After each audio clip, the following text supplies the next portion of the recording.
that metal interview. We are talking about a guitar extraordinaire, Santiago Dobles, guitar phenomenon, who's done a bunch of studio work, tons of great studio work, by the way. For those of you who know who he is, you would think of Aghora, his project. He's got a couple of releases on there. You guys should check it out. Aghora, Aghora. The latest album from Aghora, Anthropogenic Frequencies. That's the latest project from Aghora. You guys should check it out if you get a chance. Awesome instrumentals. And he'll talk to you about that. I will let Santiago talk about his projects and different stuff, experiences he's had with other bands, and including Cynic, Pestilence, some projects with the guys from D-Side, Kevin and Steve, Council of the Fallen, Order of ENNEAD, and so on. Paul Masvidal, stuff with him, and Sean Reinhart, may he rest in peace. So we'll let Santiago talk to you guys about all that stuff, all his projects, Aghora, Synchronicity, and all that. So here it is, our interview with Santiago Dobles. At what age did you start playing guitar? Man, my parents gave me my first guitar when I was 2. And of course I couldn't play it, you know. It was kind of an interesting thing. I started off with piano, guitar, and violin because my dad was doing classical music at a conservatory. And so the guitar was the one I wanted, you know. Yeah. So I would kind of tinker around with it, and they would teach me some things when I was really little, but I probably knew like maybe one chord, you know, and I kind of left it in the side of the room forever until I was about 10 years old. I think I heard like Van Halen 1984 record, yeah, and that was it. I wanted to like really learn the guitar. So at that point, I think I was like 10 is when I started to really take it serious, you know. So how many instruments do you play? Well, I would say I really play guitar, but I could probably play, I mean, I know I could play some piano, I could play bass, you know, the basic string stuff.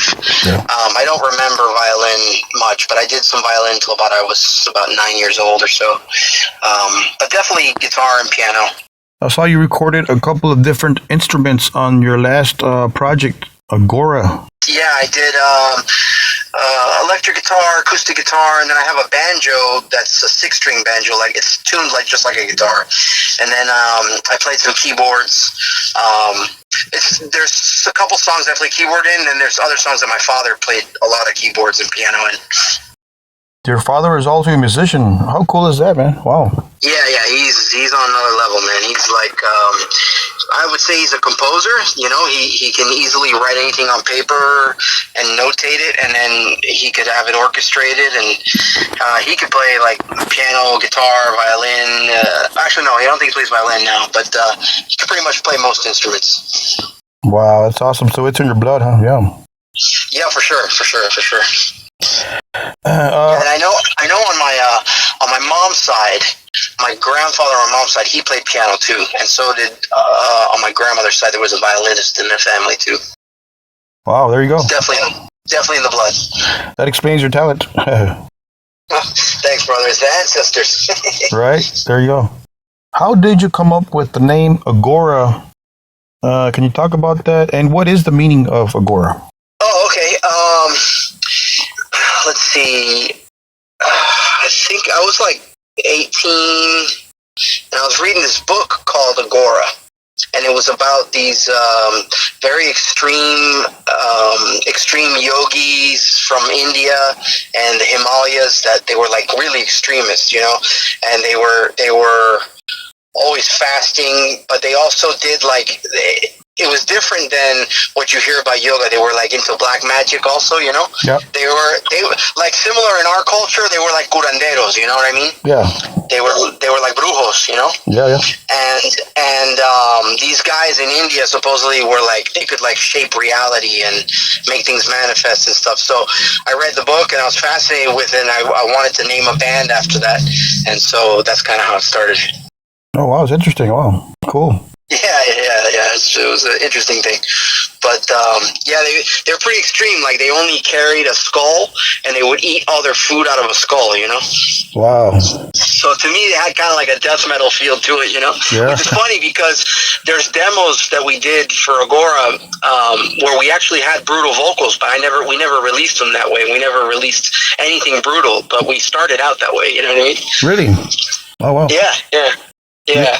Soon we probably will, but maybe one day I'll put out a clip of those demos. But yeah. Oh, wow. That's new to me. I heard your other releases, the ones with the girl singer. Right, she's my sister, yeah. Oh, okay. Okay. On the first record was my sister. The second record is Diana, another girl. Great album, great stuff. Entheogenic Frequencies, 8 tracks, awesome instrumentals. Thank you, man. Thank you so much, brother. Who recorded the album? I noticed they're all instrumentals compared to the other releases, right? No, we this record took a long time to make, and first we had Diana come in and sing, but she was going through stuff in her own life. You know, I think she was getting ready to move out of Florida. She did a couple tracks, but this music is kind of heavier than the other stuff, so it didn't quite fit well. So then we tried a male vocalist. Oh yeah, a brutal singer, and his vocals sounded good, but he was also busy with his other band, and they were touring and coming out with a record. This guy Reggie Miller from Silent Mara. Okay. And he sounded good for the brutal stuff, but his schedule was not quite there, so he could never come to the studio to finish. So then we tried my sister, but she was busy with her schedule because she's got like another thing going on with touring also. And so finally I just got tired of waiting on people, you know? And it almost seemed like it wasn't meant to have vocals. And then I tried something extreme. Like I contacted Mike Patton from Faith No More. Yeah. And he turned it down. Yeah. And I contacted Jeff Tate from Queensryche. He turned it down. Oh, really? So I was like, you know what? It's probably not meant to be to have vocals. So I just told my father, I go, hey, you know, can you orchestrate, you know, put some orchestration on this and see where it goes? And we just liked how it was sounding. I said, you know, fuck it, we're going to release it instrumental because it sounds and feels right, you know? Yeah, me neither.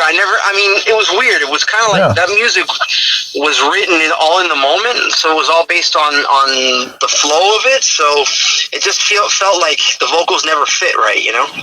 Yeah. Actually, now I remember, we had a badass singer too, Eric Knight from Miami. He's out in Los Angeles now, but he was in a band called Vandal back in the late 80s, early 90s in Miami. Awesome singer. Oh, yeah. And man, he sat with the material for like a year, and he got back to me. He's like, "Oh, I don't know what to do on this." So I figured, you know what? It's not meant to have a vocalist, I guess. You know? Yeah, it sounds badass like that. Yeah.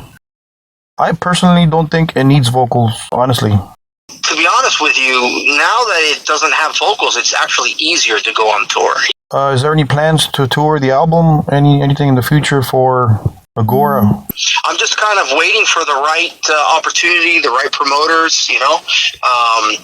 It might be tough to do like long touring because of everybody's work schedule, and I know Matt Thompson's very busy with King Diamond because, you know, he drums for them. So what we're going to try to do is maybe do some special shows, some festivals if possible, and I think it's totally doable, especially if it's instrumental, you know. Yeah. So it'd be much easier to get on the road with that, for sure. That'd be badass. Take it out on the road, yeah. A couple of, you know. I would love to. That's definitely in the plans. Talk to us about Synchronicity. For the fans that don't know what that is, what is Synchronicity? Oh, yeah. A really cool project, actually. That also has Matt Thompson on drums from King Diamond, and Tony Choi from Cynic, Atheist, and Pestilence. Wow. Tony and I well, actually, all the Cynic guys and we've all been friends since I was 15 years old. And Tony approached me to do a record together, and he said he wanted to do something that was kind of like the old Cynic, but a little more modern, you know, and more melodic. So he went with a singer named Grant Petty, and he's a really good vocalist. And so we did the record. I think we recorded that whole thing like in 2 weeks, man, in Tony's studio. And Matt came down from Texas to Miami. We recorded it quick. The record got released for a short period, and then Tony was trying to find a label to back the record. It never got signed, and I think Tony ended up pulling the plug on it, waiting to release it again. Yeah. So I don't know what he's doing. I don't know what he's doing with it now. It's kind of a shame because it's a really good record. I don't know if you've heard it. If you haven't heard it, I'll send you a copy. But it's a really good record too. I'm pretty proud of it as well. You know. It's on YouTube. I think I heard it. Yeah, good stuff. Oh, it's on YouTube. Okay, great. Yeah, it's up there. Yeah, I spoke to Tony recently. He has plans on doing a second record. So whenever his schedule frees up, I'm sure we'll get back in the studio and do another record, you know, in that project, you know. How was it working with Paul and Cynic and all that? Any stories? Any stories you can share with us? Yeah, I can share plenty. Yeah. Okay, so my relationship with Paul started when I was 15. I took a couple guitar lessons with him. Yeah. And interestingly enough, it had nothing to do with metal. He was actually helping me out with some jazz and some learning how to read jazz charts and things like that, and how to play over changes. Because at the time I was auditioning for schools, you know. Mm-hmm. So let's see. From there, Sean and I were the ones that were kind of working together. Sean Reiner. I think I was like 17 or 18. I started giving him demos. At the time, he lived in this warehouse, the notorious warehouse in Miami, where that's where Cynic rehearsed. That's where Death rehearsed. Oh. I think, if I'm not mistaken, Atheist might have rehearsed there as well. Oh, wow. And Aghora actually recorded the demos there. The original demos, part of it was recorded there, and some of the material was written in there. So Sean started working on the demos, I think, in 1997. And at the time, you know, I was friends with Sean, Paul, Tony, and Sean Malone, and Paul Masvidal, and Jason. But anyhow, I think what ended up happening is Sean was starting to move to Los Angeles. So he was at University of Miami. He moved out of the warehouse, and he started getting his degree in music at University of Miami. And at the time, I moved into the warehouse, and I kind of took it over, and that's where we would do rehearsals and things. And then we just started recording demos, you know. Mm-hmm. And then we got a couple labels interested to do the first Aghora record, and so we got a little bit of funds together, and we decided, okay, we're going to actually do a full-length record. And so that's when Sean and I went into the studio to do the record. I think this was back in 1998. It was Sean Reiner, my sister, Danishta Rivero, and Charlie Eckendall on guitar. And at the time, we had Andy DeLuca on bass, who he's played with Symphony X. He's a really good bassist. But he ended up having some complications. He wasn't able to do it, so we got Sean Malone to play the record. Years later, fast forward, after I did the second Aghora record, I was in the studio with Sean Reiner in Los Angeles this time, doing the drums for Aghora 2. He did half the drums on that record. Paul Masvidal came by the studio, and Paul was kind of hinting at the idea of Cynic coming back. And then after that session, Sean called me and asked me if I wanted to join the Cynic reunion tour. Oh, wow. And this was back, this had to be like 2006 or 7. Mm-hmm. And so there was talk about that, but nothing had been set in stone yet. And then Paul called me. They sent me out the tracks. They asked me to start learning the music. It was still kind of kept quiet. Mm-hmm. And at the time, I remember I flew out to Los Angeles, I think once or twice, to work with Paul and to meet with Sean. But at the time, Paul wasn't really playing guitar, so things weren't like ready. You know what I mean? Yeah. And so I ended up going back to Miami, and I was kind of like, I was really focused with Aghora at the time. Aghora was actually playing and doing a little bit of touring to support the second record. And Paul came to Miami at one point, and we started working on some songs together for that reunion tour. But at the time, my wife was pregnant with my third daughter, and things were getting a little complicated. I wasn't seeing how this tour was going to pan out, because I was waiting on Cynic.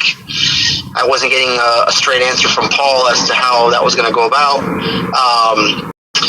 So I kind of made the decision to tell Paul, hey, I kind of need an answer as to whether that tour is going to happen or not, And then I didn't hear from Paul, and then I saw on Blabbermouth that they had picked someone else, and so that was kind of unfortunate. So from there on, I haven't spoken to Paul, unfortunately. We kind of fell out of touch. I wish him the best, but we don't really have much of a relationship now, Yeah, it happens. Shit happens. And it was weird because Sean didn't know about that. Sean found out later, and Sean Reinert was kind of pissed about it because he wanted me to be involved, Yeah. So, yeah. But unfortunately, it all worked out for the better, I think. Then I got to focus on recording the new Aghora record, which you're hearing now. We actually recorded that music back then. We started that record about 13 years ago. And so a lot of that music is actually really old, You talk about Sean, the drummer that just passed away, huh? Yeah, Sean Reinert.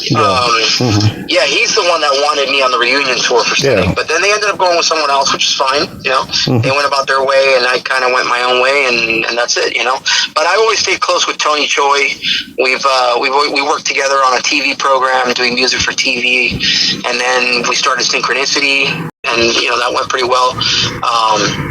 But yeah, so that's pretty much it. I mean, I don't know if you want me to give you any specifics about that. I always stay close with Sean Reinert too. We would talk pretty often. In fact, we were supposed to do something recently before he passed with Ralph Santola from Death, but Ralph passed as well, so that project is never going to see the light. But it's unfortunate. I really, I miss Sean because he was a real brother to me. I think out of everybody in Cynic, Sean and Tony and Jason have always been real brothers to me. Yeah, may he rest in peace, of course. Yeah. Of course, yeah. It's a shock. It came as a shock to everybody. I mean, he's really too young to pass away. Let's jump to another band and project you were with. I noticed you were with Order of ENNEAD, Council of the Fallen, right? Yeah, that was a cool project with Scott and Steve Hasham from D-Side. D-Side, yeah. Yeah, that was really cool. I really liked that music. They asked me to do the demos, so I recorded the guitars, the leads and stuff, and it was kind of the same thing. They asked me to tour, and I remember at the time I couldn't because of work. And so next thing I know, they had someone else. So I was like, oh, well, I guess that didn't work out, which is a shame because I actually really liked that music, and it was a fun project, The Order of I would have liked to have played on the album. I think I only played on the demos. I don't know if they used anything that I had recorded, It's on that website that you did. It says you did. I'm not sure. I mean... Oh, I'm sure the demos are floating around somewhere. Yeah, okay. I don't know that they released it officially, though, but I never really heard back from any of them. Scott, I talk to every once in a while. He's cool, but I never heard back from Steve, so I don't know. But, he was always a cool guy, and no issues between him. So was that the same project, the Council of the Fallen, and then there's a different, right? Yeah, originally it was called Council of the Fallen. Yeah. And then they changed it to this other name, which I don't even remember now, but yeah. Order of ENNEAD? Order of ENNEAD, that's it, right. That's right. So it's Order of ENNEAD and Council of the Fallen, the same lineup, the same people? Yeah, it's the same project. Yeah. As far as I know. Yeah. But like I said, I don't know what happened to it after I stopped working on it. Like after I did the demos, I never heard back. So I was like, okay, I'm moving on. You know? Yeah. And actually, funny enough, at the same time, I got contacted by Glenn Benton to go on tour with Deicide. Really? Wow. And it was really funny. I got called by Glenn Benton, and I gave him my price because Ralph Dantola called me, and Ralph's like, "Hey, I'm leaving Deicide. You know, do you want to do this?" And I was like, "Oh yeah, cool." So Glenn called me. I gave Glenn a price, which I thought was pretty fair, and they went with someone else. So hey, more power to them. But then I got a call from Eric Rutan also to maybe work with Morbid. Really? With Trey, yeah. But nothing ever happened with that. I never heard back. That would have been cool. I would have liked to work with Trey. Wow. So you're close to a bunch of different big death metal names. That's cool. Wow. Yeah, I think it's because we're just all in Florida. You know what I mean? Yeah. It's kind of like, I mean, most of those guys are Tampa, Orlando, you know, between Tampa and Orlando. And then you have in Miami a couple of us that are down here, you know. But I think, you know, we kind of all know each other a little bit, you know. So I'm a huge Deicide fan. I've seen him twice before. We played with them. Aghora opened for Deicide years ago when they came to Miami, and that was a good show. And I always liked what Deicide did. You know, they're pretty badass. How was it working with Steve and Kevin of Deicide? Wow, that must have been an experience, huh? I recorded everything in my house, so in my studio at home. So they would just send me the tracks, and I would record in my house and send them back the tracks. You know, I have my own studio at my house. You know. I see. Okay, I get you. Okay. Cool. Yeah, that's the same thing I did with Pestilence too. They sent me the tracks, I did everything in my house, I sent it to them, and they mixed it on the album. That was my next question exactly. Pestilence, that CD, Hadeon. Oh, that was awesome. Yeah. I really enjoyed working on that project. That was really, really cool, and I have a lot of respect and love for Patrick Mamelli. He's another brother of mine, and it was cool that he wanted me to play on the record. So it was funny because I wasn't sure what he wanted me to do, and he gave me free reign to do whatever I wanted. So I just went full throttle and tried to. My goal was to bring like a lot of creativity and melody and just soul to those solos. You know what I mean? So that's what I went for, and I was really thinking about like how would it sound if you had like that Eddie Van Halen type ferocity mixed with Jason Becker and a death metal thing, you know. Wow. And that's kind of what I was going for. With a little bit of Alan Holdsworth sprinkled in, you know. Damn, that's interesting. Interesting. Yeah, I didn't want to go too Holdsworth sounding because Mamelli's already like on that side of things. He likes to be very atonal and chromatic, so I let him sound like that, you know. But it was cool. It was a lot of fun, and Mamelli took care of me. I got paid well for that record, and it was cool. It was a really, really cool record. I'm very happy and proud to have been on a Pestilence record, and unfortunately, I did not get to go on tour for that. I really wanted to, but Tony and I were supposed to do that tour, and it just didn't work out. It wasn't feasible financially, so I ended up bailing from that, and they picked Kalen, I forget his last name, but they picked a couple guys from Romania, so they're doing the tour now. But it's all good. Patrick and I have a good relationship, and like I said, he's a brother of mine, so I got a lot of love for Patrick, so it's all good. You're super talented, man. Wow. I see what you do on those guitar videos. I play a little bit of guitar myself, so you're just super talented, man. Awesome. Thank you, brother. Yeah.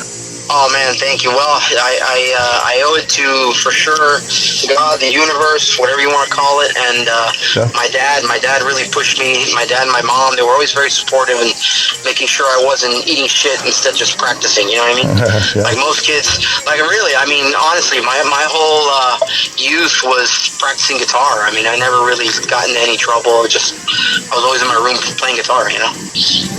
So awesome. I'm thankful for that, though, you know? For sure. Any message you want to relate to the Aghora fans, all the Santiago fans? Well, first of all, thank you to anyone who's taken the time to listen to anything that Aghora or myself Santiago does, you know. I'm really humbled by it, and at this point, I really do it for the fans. I really, to me, that's what's important, is making sure that people hear something and they're inspired by it. It makes me happy to do that. So thank you for you guys allowing me to have that chance to bring you some fresh, crazy music and try to push the limits and see what happens, you know. But I love everybody, and I love you guys, and thank you for the support. Awesome. Where can we find your music besides Spotify, social media? Well, right now we did everything independent, so we are our own record label. You know, my father and I own the label, and right now you can find it on cdbaby.com, amazon.com, iTunes or Apple Music, Spotify. Pretty soon, in about a week and a half, CDs should be available, and I believe those are going to be distributed on Amazon and on CD Baby, and we should have vinyl coming out in about a month or two. And also the first record is being remastered soon. That's going to be re-released, so definitely more music is coming as well. New music will be coming in the next year or two, so we're going to already be working on that. Appreciate it. We're looking forward to seeing you guys on the road, man. Awesome. I hope so, and thank you so much for your time, brother. I really appreciate it. Thank you so much, man. We truly hope you guys enjoyed listening to our conversation with this guitar wizard of Santiago Dobles of Aghora, Synchronicity. A true experience for me, myself, and all the metal fans, really. This guy is just a talent. He's a wizard on the guitar. You guys can find him on social media, Santiago Dobles. The latest album, Entheogenic Frequencies, 8 awesome tracks on there. Aghora, Aghora. You guys can pick it up, check it out, look for it. You heard the man. He explained where and when we can find that album. But you can find the other stuff, Aghora, Aghora. You can find some stuff out there floating somewhere in the world of music. On behalf of myself, James, and everybody here at That Metal Interview podcast, we truly appreciate your support. Thank you for subscribing on our YouTube channel. Thank you for following us on social media. Thank you for supporting our podcast and downloading our podcast, whether it's on buzzsprout.com or whether it's on Spotify, iHeart, or wherever you might find us. We truly appreciate it. Thank you. And one more time, thank you to Mr. Santiago Dobles. Pick up his stuff. The stuff he's done with Order of ENNEAD, Council of the Fallen, Pestilence, Hideon, and so on. Aghora, Aghora. My name is James, and thank you for tuning in and downloading our stuff, our podcast, That Metal Interview podcast, jrocksmetalzone.com. Don't forget to subscribe, and don't forget to keep it metal.